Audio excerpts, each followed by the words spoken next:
Well, hello and welcome to the Leadership in Aviation podcast. I am thrilled today to have a guest who's joining us from my birthplace, Atlanta, Georgia, although that was not by any stretch of the imagination her birthplace.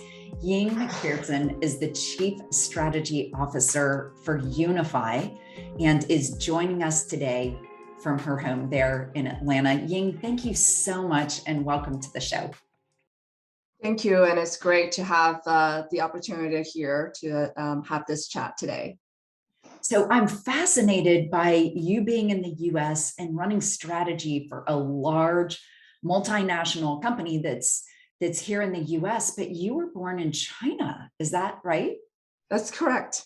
So it's interesting how people end up where they are and continue on from there. I mean, I used to joke, I have a 4-year-old and a 6-year-old now. So my husband and I have been married for next year will be 20 years. So we waited quite a bit to have children, but it was interesting. I used to joke with my kid that if you dig a hole from Atlanta and go all the way to the opposite end of globe, that's where I was born, which is right outside of Shanghai. And it's almost in direct it's almost exact opposite of Atlanta in terms of how it's located on the globe. So I used to joke about how, mommy is on the other side and ended up here. So, and it's interesting how I got into aviation. A lot of times you make choices and you end up where the choice takes you. So as you mentioned, I was born right outside of Hong Kong, about 5 miles outside. So it's mainland China. Grew up there up until middle school. Then I went to Shenzhen, which was part of the British colony up until 1997.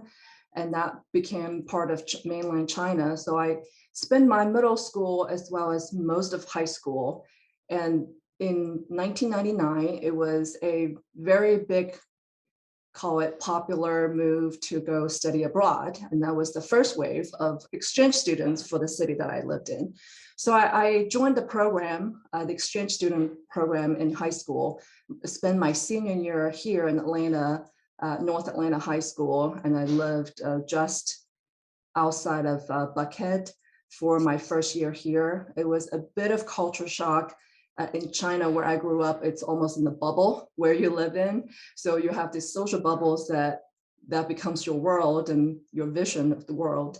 And you come over here, it's almost completely different, a bit of culture shock, both from language perspective, food and culture, as well as the educational system.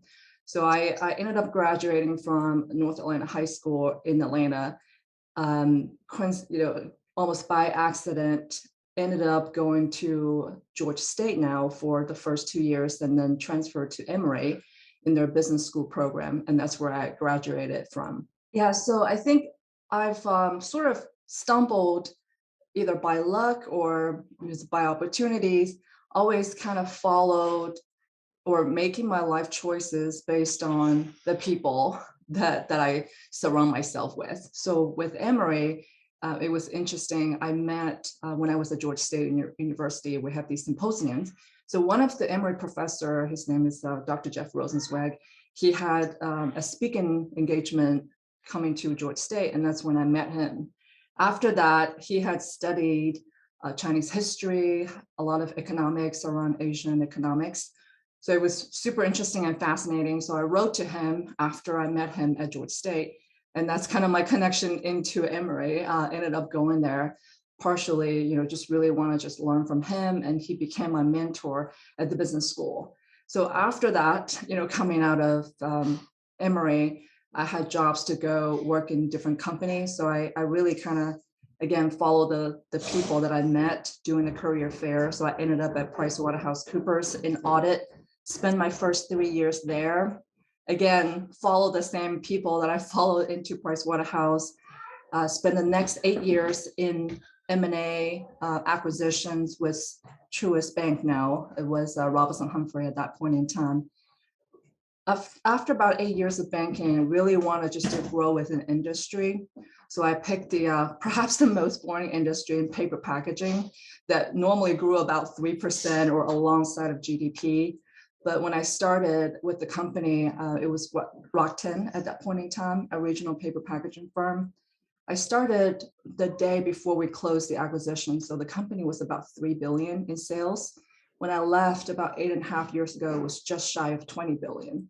So we went through a complete transformation, nothing but excitement in terms of paper packaging and how that industry growth. I really joined aviation about 3.5 years ago when Unifi was born out of a transaction. So we are now owned majority by a private owner. So that's went through a whole rebranding exercise. It was interesting because one of my anchor customer was Amazon in paper packaging. And we know how that went during pandemic. And I literally started aviation the year before the pandemic. So it's been a interesting, again, aviation experience over the last 3.5 years, if you will. So that's how I ended up here. So it's a long-winded introductory there. Yeah, I think it's absolutely fascinating. And I'd love to hear a little bit more. You talked about cultural challenges. And I think that we can always take a challenge and turn it around to become an opportunity for ourselves. And for women in aviation, we've definitely had to do that in so many areas. And I wonder which things in your past, which experiences in your past have led you to have greater character or greater perseverance to be able to apply to your leadership in the aviation industry now. Yeah, I would say both personally and professionally. I think my first grown-up moment was my first year here in the States. So I was 17 years old, just turned 17.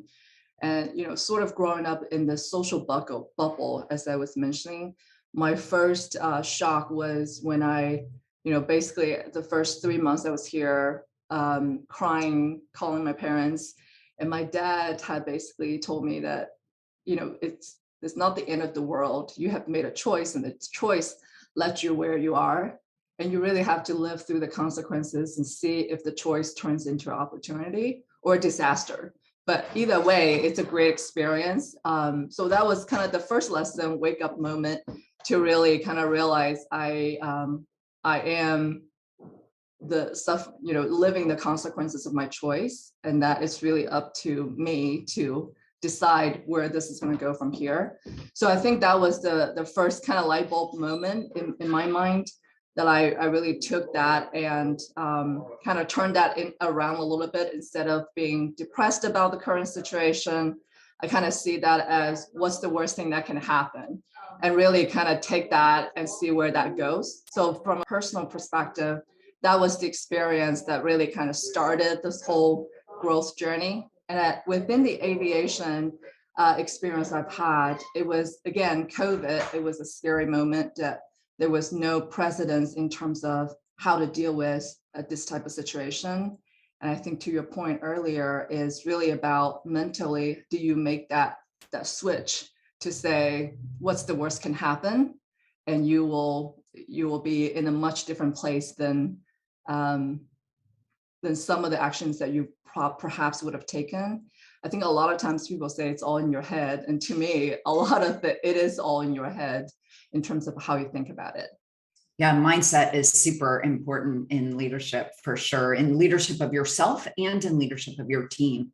I wonder if you could talk a little bit about how culture impacts the value of a company. And I know that seems a little bit like it's out of left field, but one of the things that my colleagues and I found as we were examining the aviation industry and what makes it attractive or unattractive to women is workplace culture. And I know in all of my research on this, I've found that having really good workplace culture makes acquisitions or mergers easier. And it also makes companies more valuable to potential buyers or investors. And I wonder if you can validate that or add some commentary or color to that conclusion that I've come to, because I imagine you have a unique perspective on that. Yeah, I kind of have to dig back a little bit on that, because I've seen lots of changes in the organization. that both professional services side as well as the industry side, I would say from an M&A standpoint, you can model all the synergies and all the potential options that could happen. But the only thing that you really can model is the people and how people interact, which is really the environment we live in. And that's how, in my mind, how I define culture. And from that perspective, I've seen deals that have gone, horribly wrong because the people and the culture just didn't quite sink in. And the deals that we really don't see a lot of synergies or potential benefits, that because the people connected so well, that we ended up creating additional synergies and both financially and culture-wise for the company.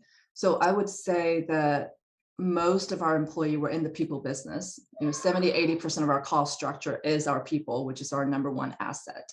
From there, it's interesting how you drive people away. Sometimes it's not the obvious reason, which is the pay and the benefits. It really is the people and the environment that they live in. And for us, our company, just from our frontline standpoint, we have almost a 50-50% ratio on the female and male, which is very different than the paper packaging or other industry that I've studied in the past. So it's a little bit unique from that perspective. And I think because you can see how women grow up in the organization or grow upwards, that really creates a lot of encouragement for our team that the female leaders are not the traditional HR jobs. They are taking a true leadership role in operations, as well as myself as an example in the strategy side. And there are many others. And I think a lot of times that's one thing you don't teach people or in the part of the onboarding process is how do you become a leader? I think we promote people because of what they do and what they do really well. If you look at any of the assessment, we never assess the ability to lead, both from a diversity perspective, as well as the capacity and capabilities. And that's something that we as a company are still got a lot of work to do, but that's something we wanted to build, is to make sure that we have a leadership pipeline that are truly leaders and not just people that are doing a great job, and really spend more time about building the team and spending the time with the team versus, the daily tactical projects and jobs. Yeah. If you don't mind me digging in a little bit on that, what is, and you can speak about this from a company perspective or personal perspective, what is your strategy for developing the leaders on your team? I think it's very simple. I think sometimes we overcomplicate things a little bit. To me, the values, the shared values that people exhibit tells you whether or not they're a good fit for the team. So I think it really starts with the moment I interview, and I have the great opportunity and was very fortunate to build my own team. So all the leaders in my team, I've personally interviewed. I've was very intimately involved in the decision-making process in terms of hiring. So I wanted the team in this, the fundamentals are they have to share our shared company values, which is passion, integrity, and empathy. And those are the three important elements of our business and how we interact. So I think one, making sure that foundation is there. And then two is don't forget about it and constantly practice it as we get together as a team, because values could change, right? We're interact with a lot of different people, stakeholders internally and externally. So as a team, we get together and make sure we constantly spend time, set aside dedicated blocks of time to make sure we talk about that the culture or the environment that we operate in hasn't changed. And then three is think about ways that we can promote the values and the cultures that we wanted to create. I think it's really a combination of different things, but first you got to start with having the right people and the leaders on the team to then be able to help cultivate that culture and expand from there. You are speaking my language here. I heard you say some things that I constantly harp on as I'm doing coaching in this area. One is values. Values alignment is very, very important. The second is consistency, rehearsing those things over and over again. Third was communicating about them. And then I heard you say some things about making adjustments which is really important. You can't just set it once and abandon it. You have to continually be looking at realignment and adjustments, and then reinforcement of those values and that communication. And I think that is likely why you have such a diverse team, which is incredibly rare in aviation. Most companies in aviation come nowhere close to a 50-50 split of leaders. And I wonder if you can describe how that impacts your business with other companies, if that's something that falls into your strategic plan. Yeah, so I think we when we started, when this leadership took over, we had a pretty diverse base to begin with, and I think it's somewhat unintentional, but it was working in our favor. Is we're in 204 airports, and currently we have over 22,000 employees. And each employee's initial model was a localized culture. So in Hawaii is lots of people that already know each other on the islands. In Atlanta, it's a lot of people that lives in that metro airport area. So there's a lot of subcultures that's already created. It's almost 204 different subfamilies out there that are kind of different in terms of how they operate and how to interact. So I would say values and cultures may be slightly localized or customized for that market. But so we have a really good base to begin with. And that's where I think one of the benefits of working in this company is you have a lot of existing employees where you can learn from. So the location that works really well, low attrition, it's really the family tie, it's very important for that workforce. So we did a lot of studies to understand why certain locations working so much better than others. And it all comes back to the folks that are wanted to be around with other people in that workforce group. So we had lots of good head start, so to speak, and especially COVID that becomes more pronounced is the people that stayed are the people that likely going to stay forever, right? The ones that sort of left the first wave of folks that kind of, because of the environment changes and COVID, a lot of people left on their own. And those are folks that probably are not going to be the ones that are going to stay with us for the longer term anyway. So I think we really spend a lot of time learning about the folks that are survived with us and what really kind of drive that ability to continue to come to work even through COVID period, as our business and industry is part of the essential. So we never shut down all throughout the last 2.5 years. So that was interesting elements to learn from. And I think we had an opportunity to build from there and really help us to visualize and prioritize what drives the workforce in these markets and make sure that we don't deviate so much from the mothership, which is the core company values, but give them the ability to explore what works for their location and their teams and really encourage that. So that's been the model that we have operated under over the last 2.5 years, and really see that coming through a lot of the customer communications with the customer local teams and people generally. It's really the leader on that team and the workforce that wanted to follow that leader. So we spent a lot of time reinvest in frontline leadership trainings and frontline leadership education to make sure that there is a connection to our company values, but at the same time, they have and empowered to do things that are right for their location. I love that. I think that it's so vital, and I hope that all of our listeners are really hearing this, empowering your leaders to make decisions that are right for their teams, but don't get out of alignment with the core company values or the core communications of the company is vital. And that's been vital to your success through a very tense and tumultuous last 2.5 years in the aviation industry. I wonder if you could describe from a personal standpoint what leadership development has meant to you. How have you been developed as a leader, and how maybe has that helped you grow as a person, Ying? Yeah, I would say personally, I'm one of those, perhaps the oddball that I always thought after my own path. It was interesting when I first started, I was really heavily focused on finance and accounting side. And that's where I went to school and studied for.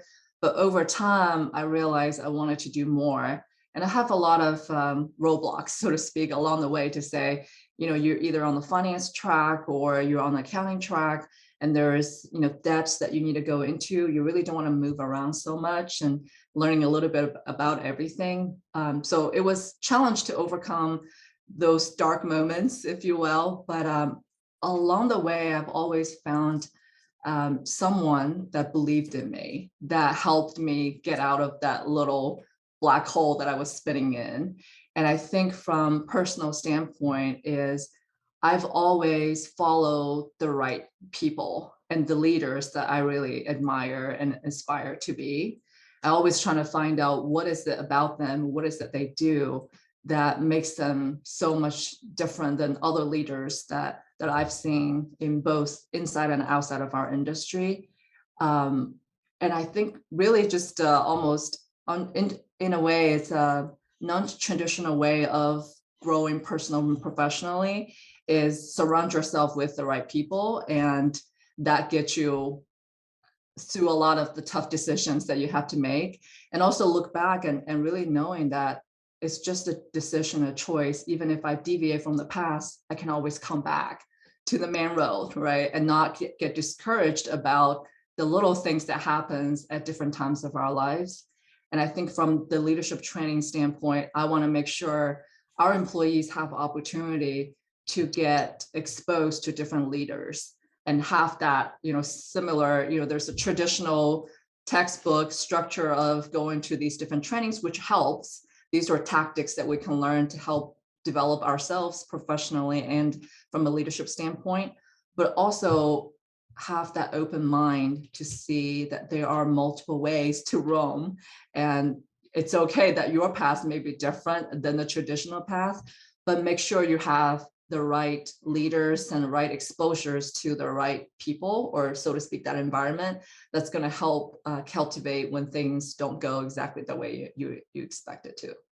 Yeah, that's such valuable information and such valuable advice. And it sounds like perhaps some of that has come in your life from a mentor or an ally that has guided you along the way, that's given you wisdom. And it sounds like you really lean into people who you admire and depend upon them to help develop your leadership. Can you talk a little bit about how you foster mentorship or sponsorship or allyship, whatever you call it, at Unifi, and how that benefits not just you, but the other people on your team as well? Yeah, I think for me personally, again, you want to look at the right mentor, the right people you wanted to follow, and sometimes it may not be in the company.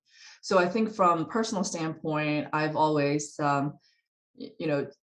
have the courage. So if you admire certain individuals or certain leaders, I think just write to them directly or find a way to contact with them. You'll be surprised how some people may respond. The ones that don't respond, perhaps not for the right person for you anyways. So I think have the courage just to try, because if you don't, nothing will ever happen. So I think that's one thing that I've learned just through a personal experience. But as far as for Unifi, as well as for my direct teams, I also encourage them to expand your networks, to connect with different groups and build your own personal relationship directly. Because sometimes the mentor may not be the highest position in the company. It may be a certain individual, either a colleague or someone even lower down the chain, that give you a perspective that you never thought you would have. So really kind of encourage them to talk outside of our group. And then amongst our internal strategy teams, we always have a face-to-face, especially given today's environment. People are located all over the places. But it's very important to me for my direct team to get together because they're all functional leaders for different functional departments or areas. So a lot of times they don't quite interact with each other. So we would have brainstorming projects that we all have to drop our titles and come together working as more of a pure team that everybody is equal. I think having that opportunity to work across the functional department heads that's outside of our normal business titles and departmental responsibilities, it's an important way for you to see the different capacities and capabilities the individuals have. And then hopefully that gives them some ideas on how to work outside of our group and outside of the company on different projects and how to really realize people's values and capacities outside of their titles, which a lot of times we get boxed in.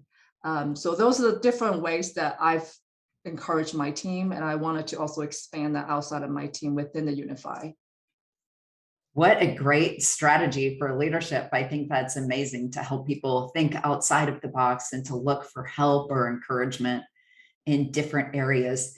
Ying, is there anything that you think like gives you your brilliance or your unique leadership style that I haven't asked you about? Because I've pulled so much great advice from what you've already said. I want to make sure that we're not leaving anything on the table here. Yeah, I think for me, we've talked quite a bit about some of the ways that I've built my leadership styles and where I am today. One thing I thought was very interesting to me, it was the first 2 months of COVID. I think it was almost a pivotal point for me personally. It kind of got me up to, I would say, a different level about thinking about problems and things. Is, we go to school, we learn all the process and the tactical from a textbook standpoint, including leadership. We go to listen to a lot of seminars, going through a lot of trainings, but it's really the practice and the practical piece of it sometimes we neglect. And what I meant by that is, during the first couple months of COVID for our company, none of the traditional way of thinking and process really mattered because every day is a different day. I want to say, I've learned from sheer power of trusting people and having the right people in that constant communication and dialogues. So we literally had multiple phone calls a day, and we would take decisions in that moment, in that day, based on the information and the belief from the folks that are coming together each day. So I think sometimes we need to really practice different way of growing as leaders versus operating from 10,000 feet. And I really think, especially in human capital intense business or industries, you really want to go and be with the people. And you learn so much about your business and how process really works if you really come down and really become part of them and become the people that you preach that you wanted to become. So I think important thing about leadership is the practical and the practice of being a leader versus in the ivory tower in the corporate headquarters against people that are really putting their lives, on the front line for you. I love that so much. Well, thank you so much for being on the podcast today. I've loved hearing from you and have gotten a completely different perspective than I normally get from a very large company perspective. And Ying, I appreciate having you on. How can people follow you or keep track of what's going on at Unifi? Yep. So I would encourage you to follow us we are on all the social media channels, LinkedIn, under Unified Aviations. Myself, I also do share a lot of the practices and things that I do on a normal basis. Facebook, we also have that, as well as LinkedIn. Sorry, I said LinkedIn, Instagram. So those are the normal social media channels. If you just Google us, you should be able to find it. Great. Thanks so much. And for those of you who are listening to this Leadership in Aviation podcast, I'd love for you to follow us, subscribe to the podcast, give us a 5-star rating if you think that we deserve it. Please share this podcast with Ying. She's done a great job breaking down so many leadership nuggets on leading a world-changing company during trying times and developing leadership during this time as well. You can follow me personally at René Banglesdorf on socials or the Aviation Collective to get more tidbits from leadership from me. Thank you. Thank you.